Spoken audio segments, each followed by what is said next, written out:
Hey guys, this is actually something I wanted to do for a while, which is make history videos. And I like history, it's my favorite subject. I study it all the time, even when it's not for schoolwork. And yeah, I'm also a huge fan of alternate history. And so we may be seeing some alternate history videos on the channel. And just so you know, even though I have more just like short film content on here, I want to make more of that. I also want to continue making book reviews, but I can do this because, my YouTube channel name is Random Internet Productions. So, enjoy the video. Consider yourself learned. The Second Continental Congress was a very important event. It is probably one of the most important events in U.S. history. If it weren't for these men, we, as in the U.S., probably wouldn't exist. We would probably still be a British colony. Well, we might have rebelled later down the line, but that's a topic for later. If this Congress had not happened, we probably would not be living as well as we do. Some of the things we take for granted and do every day would probably be illegal. Unfortunately, there is not a lot of clear information about the Second Continental Congress, so this may be a good place to start. The Pilgrims landed at Jamestown. This brought an era of major English colonization of the New World. Many more colonies appeared on what would now be the American East Coast.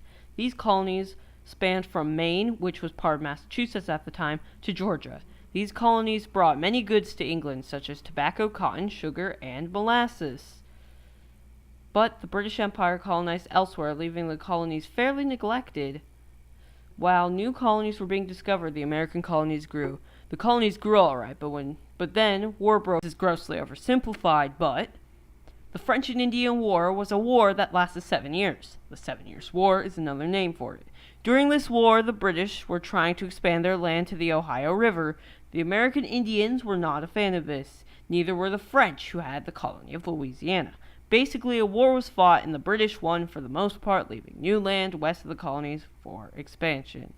I know this is grossly oversimplified, any of you history buff. However, there was a catch. You see, the British borrowed quite a bit of money to fight the war. How are they going to pay this off? Well, a tax, of course. But instead of taxing all of the colonies equally, they decided to tax only the Americans. This, of course, was unfair because the British took places in other parts of the world, such as the Caribbean, Florida, and Quebec. But they just decided to tax the 13 colonies. The First Continental Congress made many resolves and petitions for better representation and more self-government. This did not make Britain happy. The English government took more drastic measures to regulate the colonists, such as more troops. This outraged the colonists once they learned they were the only ones being taxed.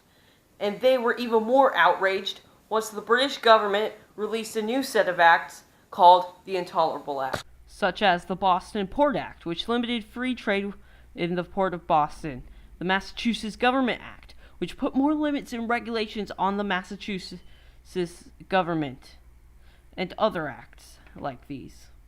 In 1774, the First Continental Congress met in Philadelphia to discuss colonial topics such as the Intolerable Act and the right to home rule. Some delegates even argued for secession. The Congress was made up of elective representatives or delegates from each colony except for Georgia, which was fighting an Indian uprising at the time. The First Continental Congress made many resolves and petitioned for better representation and self-government for the colonies. This did not make Britain happy. Many more measures were taken by the English government to control the colonies, such as more troops. These new troops needed a place to stay, but instead of camping in fields, the troops decided to stay in homes of the already frustrated colonists. What's more is that the soldiers were cruel and arrogant towards the colonists. A Second Continental Congress had been scheduled for the May of 1775. The colonists' blood was boiling with rage. A new independent spirit was running through the streets of America. The topic of independence would likely be brought up. A whole month later, the Second Continental Congress met. Finally, we're getting on the main topic. Yet, in April of 1775, the first shots were fired at the battles of Lexington and Concord. Many would say the revolution had begun. Some of the delegates were some of the famous founding fathers that you and I would think of, such as John Adams, Samuel Adams, John Hancock, and Benjamin Franklin. Other lesser-known founding fathers were there, such as Francis Lightfoot Lee was a wise political philosopher. Joseph Hughes was a wealthy merchant from North Carolina. Abraham Clark, a farmer-turned-lawyer from New Jersey. Well, it's safe to say that many pivotal events occurred at the Second Continental Congress, such as the forming of the First Continental Army, and also the naming of George Washington as Commander-in-Chief of the First Continental Army. Another major product of the Second Continental Congress was the forming of the Continental Navy. Rhode Island had already formed their own, but the Continental Congress decided on a federal navy, or the Continental Navy. Also, the declaration that if the Intolerable Acts were not repealed by September 10th, 1775, the colonies would place an embargo on England. This was the last straw for England. This would lead to war. Now, even though the Declaration of Independence, nor the Constitution, not even the Articles of Confederation were signed at the Second Continental Congress, or maybe even brought up, this event was still important to the U.S.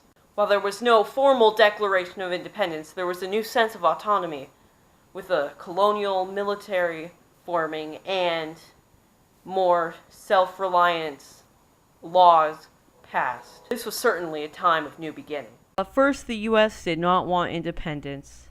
It would, in the next few months, find need for full independence and found a great nation.